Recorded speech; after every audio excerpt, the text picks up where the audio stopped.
Welcome and a very good afternoon, dearest viewers. This is our friend once again welcoming you to a Facebook Live session which is presented by SIMS Hospital Chennai and is held on every Wednesdays and Saturdays. So today with us we have one of the stars of the Orthopedic Institute of the SIMS, which is also known as the Asian Joint Reconstruction Institute, and that star is none other than our Dr. Appaji Krishnan, who is a senior consultant in the Institute of Orthopedic Department. Okay, and he is actually having an experience of more than 20 years in this field. So apart from treating normal orthopedic condition, he is highly expertised and skilled in treating various spine surgeries. So thank you so much for joining us, sir. Hello. So, yeah. Today we are going to talk about various spinal injuries and various spinal conditions. So first let me begin by asking, what are the different spinal deformities and what is it actually, sir? Spine is normally it's a chain of bones. Actually, spine is not a single bone. There are actually 33 vertebrae in the human being, 7 in the neck, 12 in the chest area, 5 in the low back, and the lower 5 are fused together to form a bone called sacrum. There are 4 more at the bottom called coccyx. So even human beings, that's called the tailbone. So even human beings have tailbone. And spine, if you look from front, should be a straight line. So from head to the lobe down, it should be a straight line.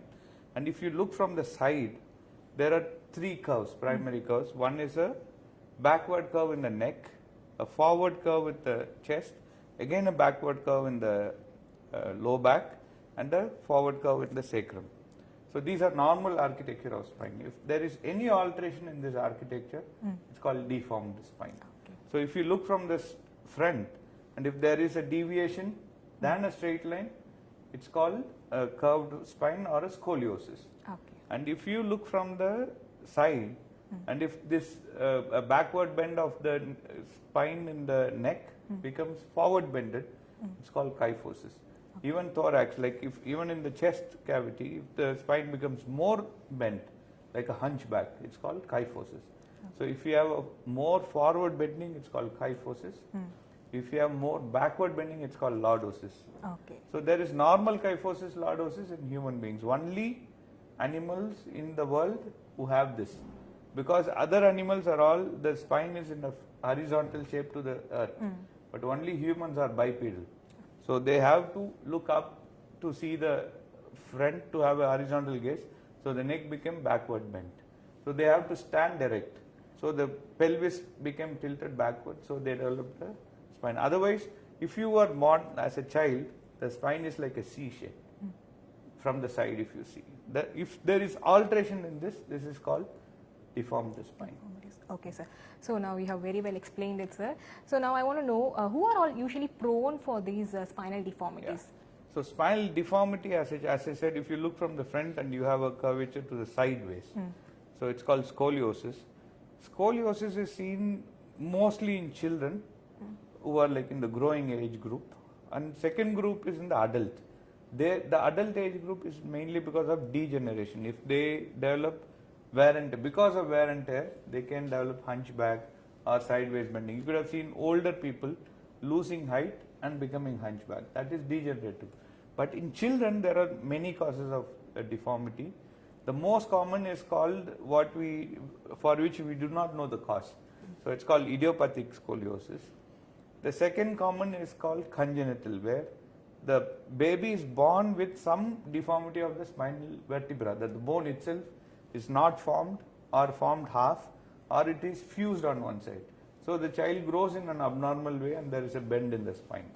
The third most common is neuromuscular, where a child's muscle and the nerves are not functioning well, like a special ability child, like a CP child, or a Down syndrome child, or a polio affected child, where the muscles are not working and the muscles are not able to hold the spine straight. Okay. So then the spine starts bending, so that's called neuromuscular scoliosis.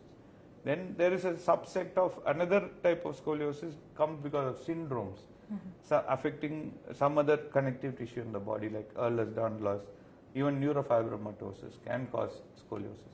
But as I said, idiopathic scoliosis is the most common.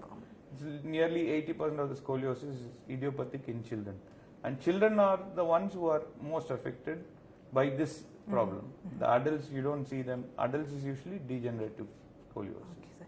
Now you have told a lot of conditions. Now I want to know, is there most of the diseases are actually genetical things are there. I want to know, are spinal conditions also genetic? Is there any condition? Some of these are genetics in genetic preponderance.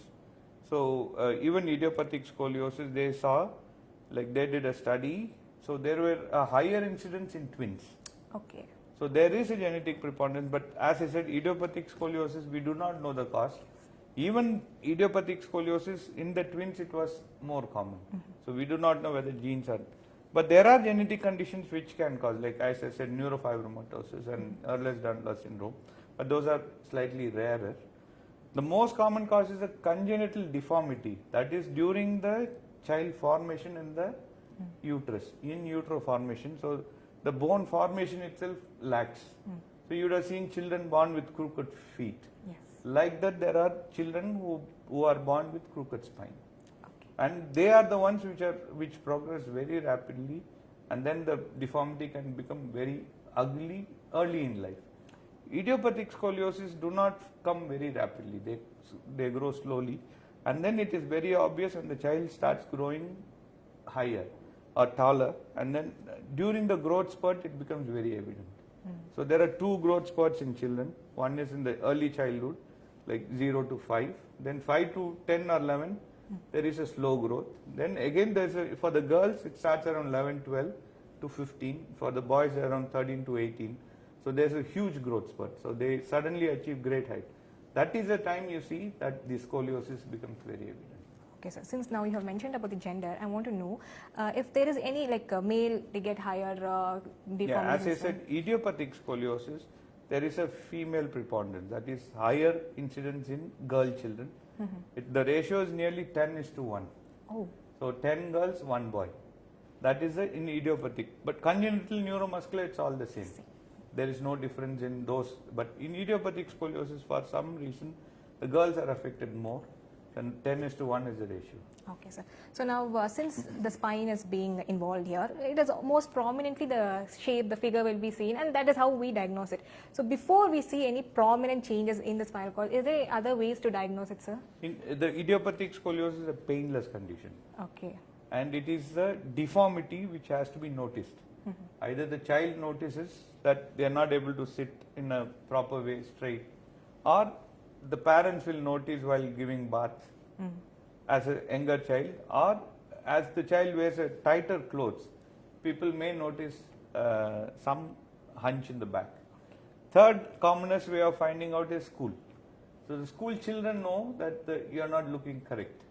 There is some deviation in your shoulder. There is why are you walking with your waist facing one side? You are not walking straight. So this is how they come to know. And once you do an X-ray only, you will know that there is a scoliosis. Because in idiopathic scoliosis, you cannot. It's a painless condition.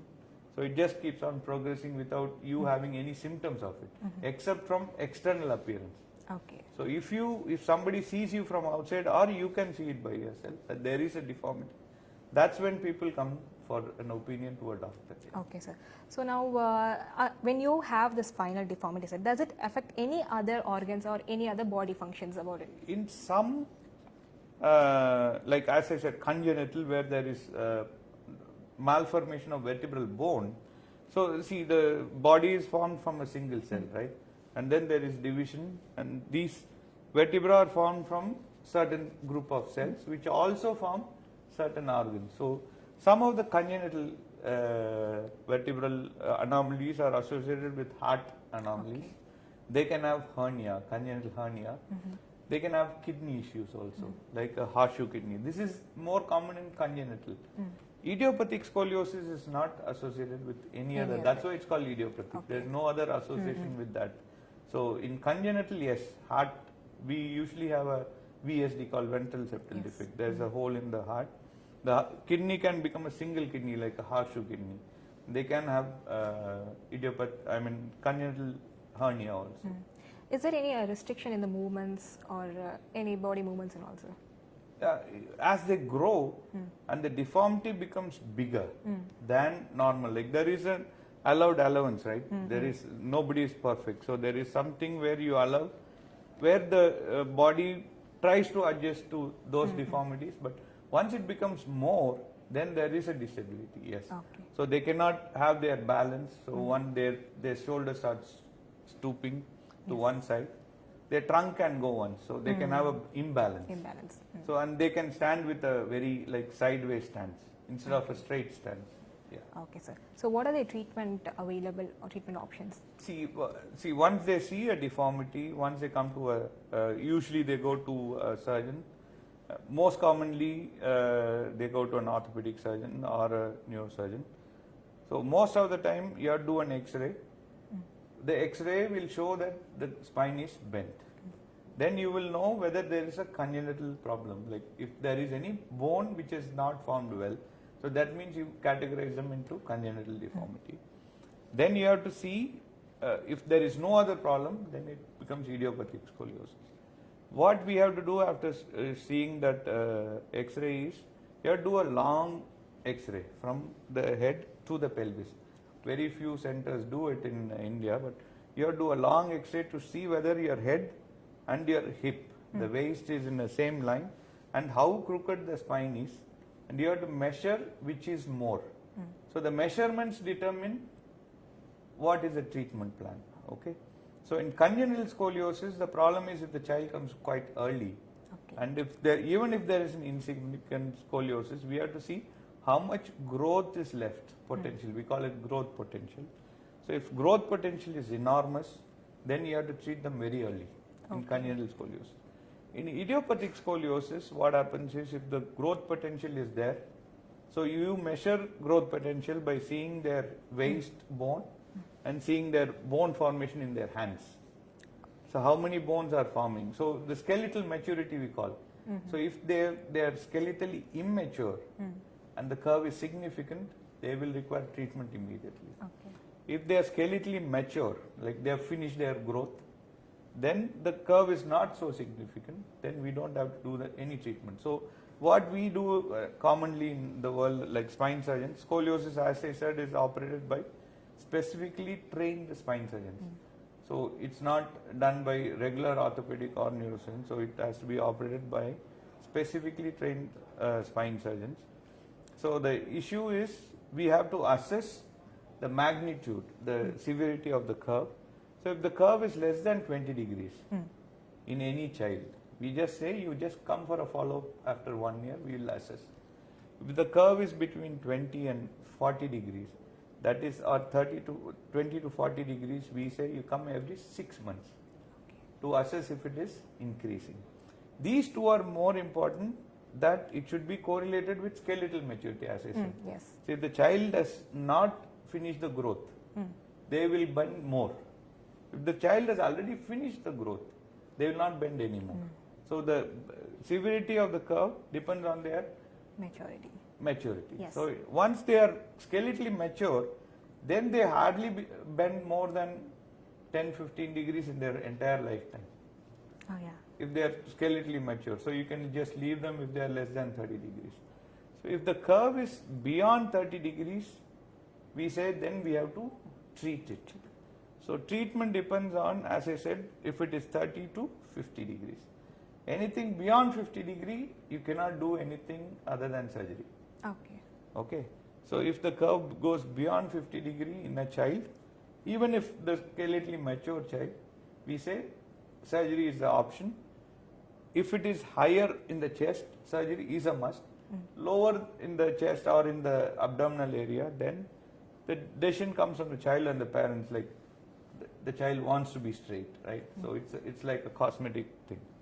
If it goes beyond 70 degree or 80 degree, then surgery becomes a must. The gray zone is between 30 and 50 degrees. So if the child is 40 degrees and skeletally immature, we say come after 6 months. And if we see an increase of 6 degrees within that 6 months, then we say surgery is indicated. Because the child is within 6 months, there is a 6 degree increase. So per year, if the child has another 4 years left, so per year 12 degree will become like 88 degrees. So you should calculate that way. If the child is not growing that much and it's static, then we don't have to do anything. If it is 30 degrees, you can do something called bracing. Okay. Yeah. Yeah, that is what I wanted to ask, sir. Now, 30 to 50, you're telling surgery is not much here. So, what will be the other treatment for this? Yeah, so there are three modalities which is usually followed. One is a physical therapy modality, physiotherapy and other things. Most of the time we'll see in the net or in Google or anybody claiming that they can straighten the spine by doing some massage and other things. As of now, research has shown big physical therapy or this massage and other things do not straighten the spine. So the next one is physical exercises. Physical exercises have shown to reduce the progress but cannot straighten the spine again. The third one is bracing, externally putting a brace. So if you put a brace, there are now papers which say that you can prevent progression and also the curve is mild, like 30, you can even correct them. Okay. So in idiopathic scoliosis, if the curve is less than 45, 30 to 45, we usually put them on a brace. See that they are growing in that brace till they are skeletally mature.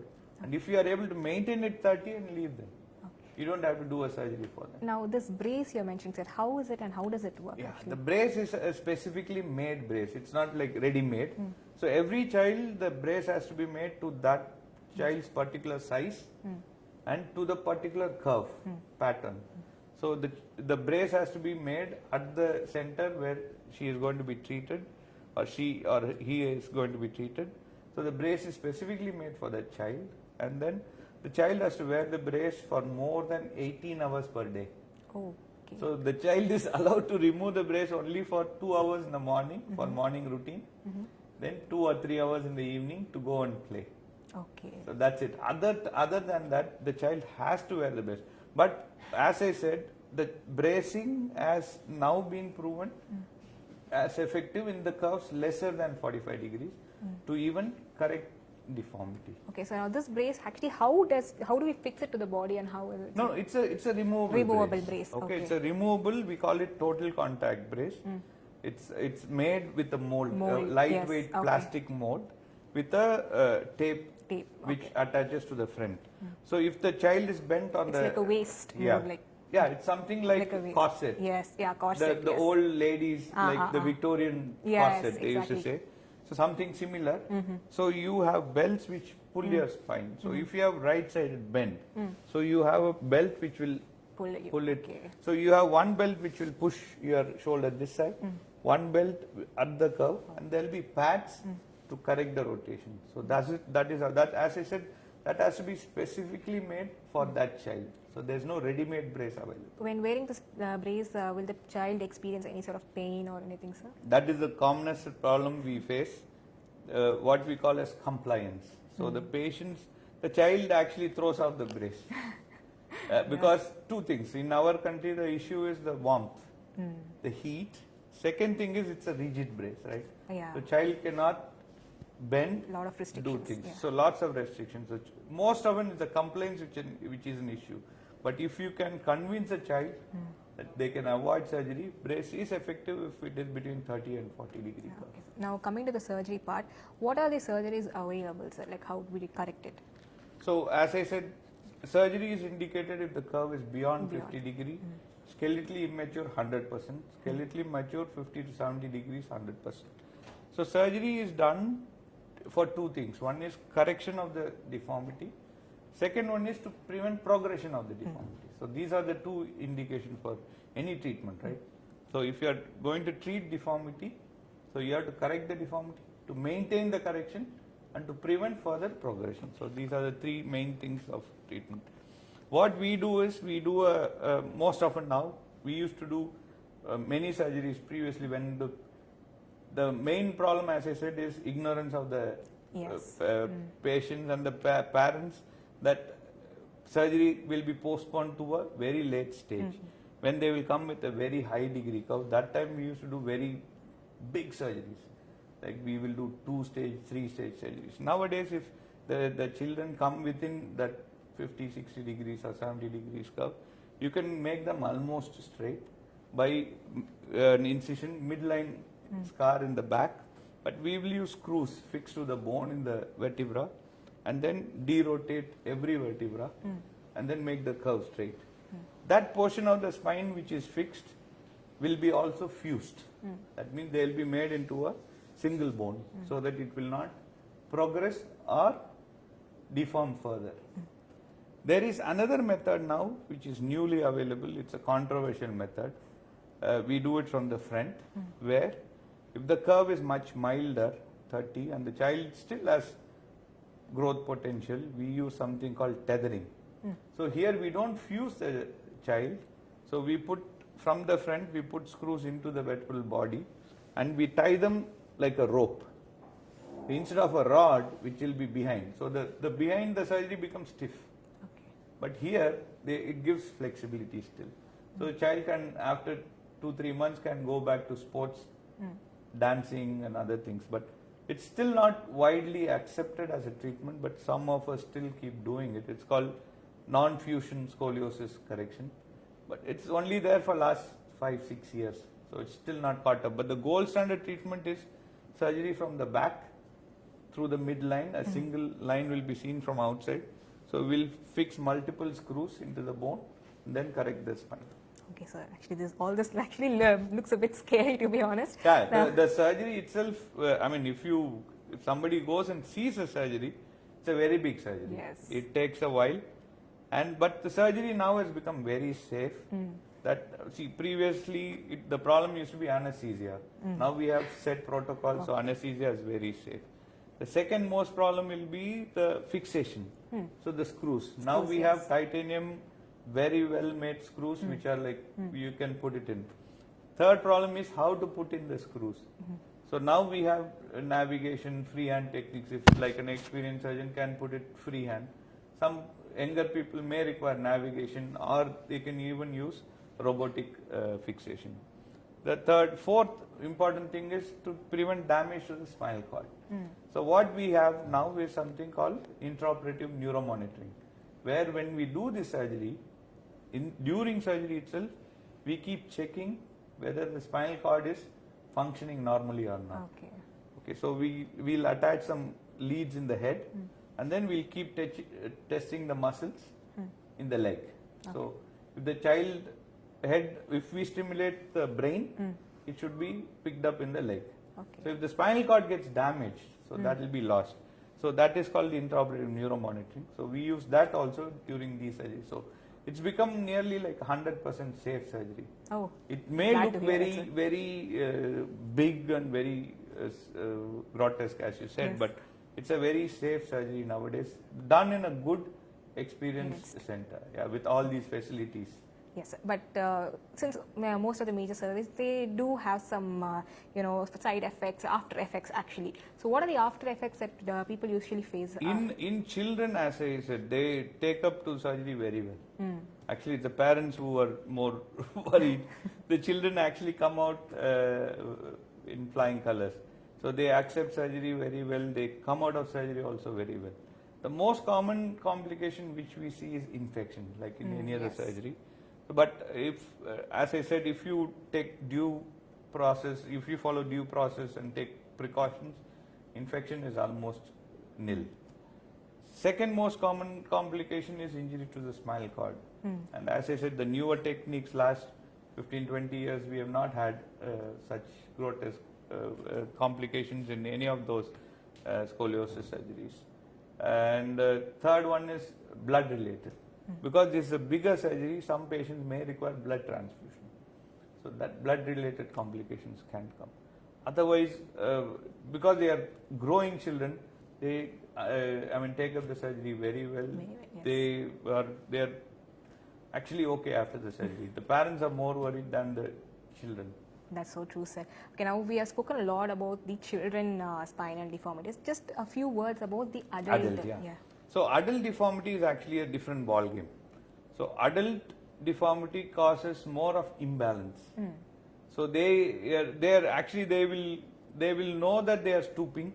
Yes. They will know that they are bending, but they will seek medical advice very late. Because the main advice they will require is they are not able to balance themselves. They tend to fall forward, or they are not able to walk faster, and they become breathless because they are stooping forward. So these are the main things. Adult deformity itself is not a very straightforward condition. Usually, and if you take 10, 12 years ago, in the conferences in spine surgery, we used to see like huge corrections being done on adults, big like top to bottom screws and other things. But it had its own complications. Okay. So adult surgery is slightly different. The morbidity of surgery is more. As I said, children actually take up surgery very well, but the adults do not. They have more incidence of complications. Okay. So they have more infections. Their lung function can take a hit. There are lots of complications. There are nearly 25% complications. So adult deformity is completely different. So that requires lots of bony work. Like here, the flexibility is different in the children, but in the adult, the flexibility becomes stiff. Okay. They are fixed deformities. So you have to break the bone or do something to correct those deformities. So they lose more blood. Okay. So you have to give more transfusion, and there are lots of issues in that. But there are few centers like ours where we keep doing adult deformities. So we are doing, but they are lesser than the children. But if you go to advanced countries, like where the population is older and they live independently, like in US or in Europe, the older people live independently. They want to live separate. So they undergo these surgeries regularly, and they are all happy. I mean, their outcome is okay. They are all happy because they want to be straight. They want to be walking well, because once you become stooped, you cannot eat well. Yes. You'll become thinner. You will have difficulty in breathing. Once you are straight, you can eat well, breathe well. You can lead an independent life. So that is it. But that said, as I said, most important criteria is a facility which has the wherewithal to undertake such surgeries. Yes, sir. So now actually I got a question in mind. So we were talking about the side effects of the previous like children's. Now are there any contraindications, sir, for surgery? Yes. Contraindication as such is nothing. Nothing. Okay. The only issue is when the child, if as I said, must for an upper chest deformity, because the upper chest deformities can cause pressure on the lungs, and the lung pressure can have a back pressure on the heart, and the heart can start failing. So these are patients like with the upper chest deformity, we call it upper thoracic. If they come with a higher pulmonary arterial pressure or a right heart failure, they don't do well after surgery. Okay. So they are the patients where we have to think twice before.